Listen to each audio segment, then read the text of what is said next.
What is up everybody ကျွန်တော်တိုင်းချမ်းနေတဲ့ ပြီးသွားပြီနောက်တစ်ခါကျတော့ကျွန်တော်ဗီဒီယိုတချို့မှာကျွန်တော်ပြောခဲ့တယ်ကိုယ့်ရဲ့ eco jade တွေကိုမသုံးဖို့ပေါ့နော် eco jade တွေမသုံးဖို့ cosmetic တွေမလုပ်ဖို့ skin တွေမဝယ်ဖို့လို့ကျွန်တော်ပြောခဲ့တယ်ဘာအတွက်လဲဆိုတာဒီဗီဒီယိုမှာကြည့်ပေါ့နော်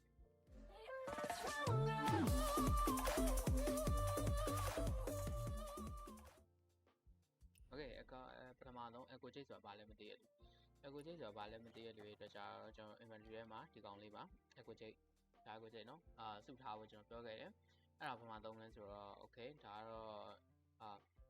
quest လည်းပြီးသွားပြီလို့ထင်တယ်အဲ့တော့ spoiler လည်းမိမှာမဟုတ်တော့ပါဘူးအဲ့တော့ကျွန်တော်ပြလိုက်ပါမယ်ဒါဒီနေရာသွားမှာပါဒီနေရာသွားမှာဆိုလို့ရှိရင်ဒီမှာပထမဆုံး NPC ဒီရောင်းတဲ့ NPC ဒီကောင်ကိုမေးမယ်ဆိုတော့ sequence selling သူဘာရောင်းနေတဲ့ချက်ရှိုးကြမယ်ကျွတ်သူရောင်းနိုင်အစုံမဲ့ပေါ့နော် decoration တွေလည်းရောင်းတယ်အဲ့ထက်မှာကျွန်တော်တို့ model chan ကိုဝယ်ရမယ် model chan inner way ပေါ့နော် go inner way legendary inner way သူကတစ်ခုကို900နဲ့10ခုဝယ်မှဒီဟာကဖွင့်မှာပေါ့နော်အဲ့တော့ဒီမှာတစ်ခု900နဲ့10ခုဆိုတော့ဒီမှာလည်း9000ဖြစ်နေပြီပေါ့နော်9000ဖြစ်နေပြီဒါတစ်ခုပဲရှိသေးတယ်ဒါ model chan နောက်တစ်ခုကကျတော့ seasonal ash ကကျတော့ဘယ်ဟိုမှာရှားမယ်ဆိုတော့ကျွန်တော်တို့ဒါလည်းပွင့်သွားပြီဆိုတော့ Kaipan City ပွင့်နေကြပြီပေါ့နော်အဲ့တော့ကျွန်တော် Kaipan City ကိုသွားရပါမယ်Kaipan City ရဲ့ကျွန်တော်တို့ကဒီနေရာကိုလာပါမယ်နော် fairground နားမှာပေါ့နော်ကျွန်တော်ကဒီနားကို teleport လိုက်မယ်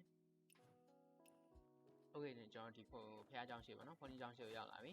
အဲ့ဒါကျွန်တော်ဒီတိုင်းတက်မသွားခြင်းတွေလည်းပြန်သွားပါပေါ့နော် Okay ဒီလိုလာမှာဒီဆိုင်လေးပါဒီဆိုင်လေးရောက်လို့ရှိရင်အထဲကိုဝင်သွားပါနောက်မှာအဖိုးကြီးတယောက်ရှိပါလိမ့်မယ်အဖိုးကြီးစကားပြောပါ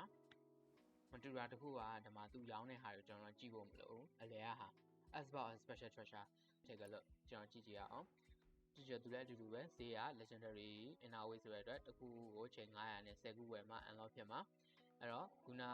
model chan လည်း9000ဒီကဟာလည်း9000ဆိုရင်စုစုပေါင်းချိန်က1000ကုန်မယ်ပေါ့နော်အဲ့ဒါကြောင့်စုထားပါ Okay ကျွန်တော်ပွင့်သွားပြီ inner way သွားကြည့်ရအောင်ကျွန်တော် inner way သွားကြည့်ရှင်ဒါပွင့်သွားပြီပေါ့နော်ကျွန်တော်ဒါ tire level 3အောင်ရောက်သွားပြီ tire အကောင်က tire 2အဲ့တော့ကျွန်တော်ကပွင့်သွားတာဟုတ်ပြီဒီ tire တွေကိုဘယ်လိုသွားမြင့်မလဲဒီ inner way ကိုဘယ်ကရှာကြမလဲဆိုတော့ဒီမှာဝယ်လို့ရတဲ့လူရှိတယ်ဝယ်လို့ရတဲ့လူကတော့အခုနရလေ sorry ကျွန်တော်ပုံငယ်ချင်းရောက်လာ Kaipan City ရဲ့ south east ပေါ့နော်အရှေ့တောင်ရဲ့ဒီနားလေးမှာပါ Okay ဆက်သွားကြည့်အောင် Okay ကျွန်တော်ရောက်လာပြီဆိုတော့ဒီကုန်းနယ်ပဲခုနကုန်းနယ်ပဲကျွန်တော်ချိန်ခဲရရှိရလေးပေါ့နော်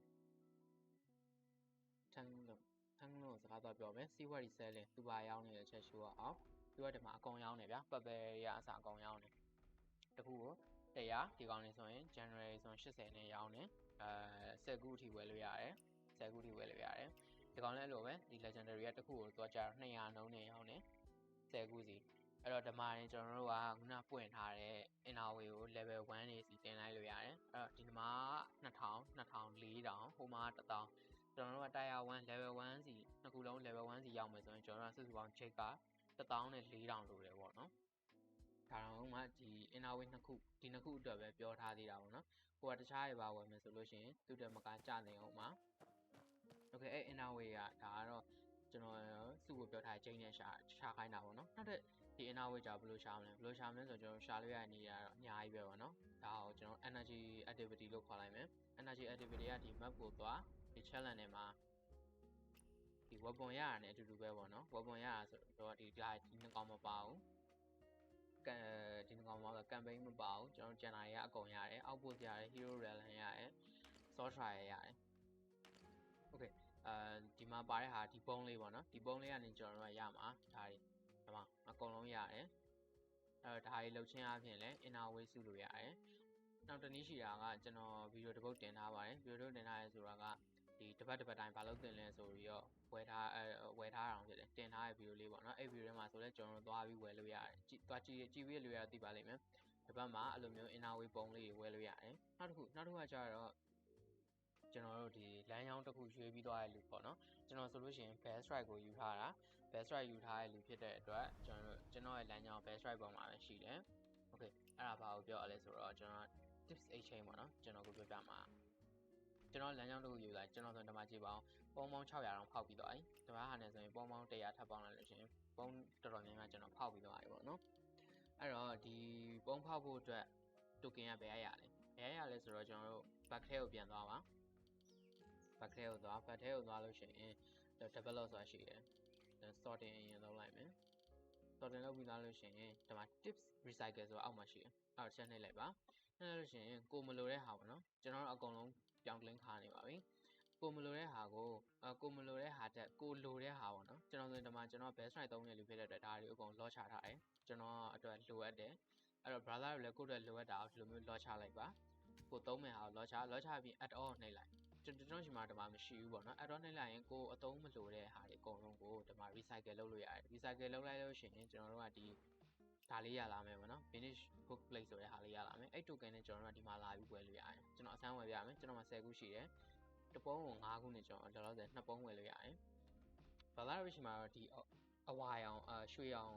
ပုံလေးပေါ်မှာမဟုတ်သေးတော့ဘူးเนาะမဟုတ်သေးဘူးဆိုတော့ကျွန်တော်တို့ကဒီ4ပုံးပဲရှိမှာခရမ်း4ပုံးပဲရှိမှာအဲ့တော့ဘာသာရေးနဲ့တင့်တော်တဲ့ဟာရွှေကျွန်တော်က best right သမား best right သုံးတယ်ဒါနှစ်လက်သုံးတဲ့လူကဗန်ဘူးသုံးရင်သုံးမယ်ပီလာသမားကဒါ6ပိုင်းသုံးရင်သုံးမယ်မဟုတ်ဘူးတန်သမားကကြတော့ stone split ဝယ်ကိုကြိုက်တဲ့ဟာကိုဝယ်ကိုနဲ့တင်တော်တဲ့ဟာကိုဝယ်လို့ရှိရင်ဒီမှာကျွန်တော်ဝယ်လိုက်ပြီနှစ်ပုံ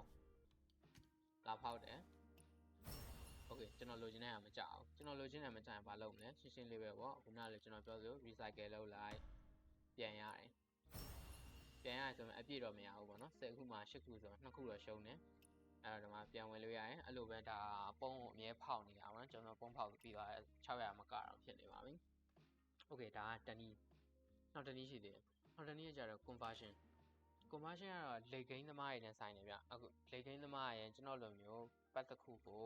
တည်တည်ချာချာဒီဇိုင်းမှန်ရွေးလာတဲ့လူနဲ့ကြာပို့ပြီးတော့ဆိုင်နေဘယ်လိုလူမျိုးလဲဆိုဥပမာကျွန်တော် best right 3နေရာနေမဟုတ်တော့ဘူးကျွန်တော်က10 player လုံးမှာ10 player လုံးမှာဆိုရင်လွယ်တယ်ကိစ္စမရှိဘူးကျွန်တော်က10လုံးမဲ့ inner way ဒီကောင်အဲ့တော့ဒါရွေးလိုက်မယ်ဒါ10ခုကျွန်တော် level တင်ထားတာ level 1 10ခုရှိတယ်ကျွန်တော်မှာ level မြင်တော့အခု tier 3ဒီကောင်လဲလိုက်လို့ရတယ်မှာကျွန်တော်မှာ62ခုโอเคကျွန်တော်ဒီအကယ်၍ဒါ convert inner way ကိုနှိပ်လိုက်မယ်ဆိုရင်ဒီတန်အတွက် inner way က62ခု level 3တန်ဖြစ်သွားပြီးတော့ဒီကောင်ကကျတော့ level 1ပဲပြန်ဖြစ်သွားမှာနှစ်ခုကိုဗျာဟိုဘက်ဒီဘက်ဖလှယ်လိုက်တဲ့သဘောမျိုးဗျာဒါကပြီးလို့ရှိရင်တစ်ပတ်ကိုတစ်ခါပဲလုပ်လို့ရတာအဲ့တော့နည်းနည်းတော့သတိထားရမယ်တစ်ပတ်တစ်ခါပဲလုပ်လို့ရတယ်နောက်ပြီးရင် course ရှိရယ်ဒါပေမဲ့သူက season တစ်ခုကို4ခါ free လုပ်ခွင့်ပေးတယ်ဘယ်နှခါလုပ်ခွင့်ရှိမလဲဆိုတော့8ခါလုပ်ခွင့်ရှိတယ်8ခါမှာ4ခါ free pay လုပ်တယ်ဘိုးဆိုရင်တော့တစ်ပတ်ကိုတစ်ခါပဲရမယ်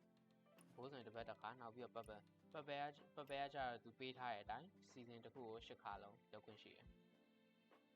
okay sorry can convert purple inner way general 1ဆိုသူလည်းအဲ့လိုပဲ9ရက်မှ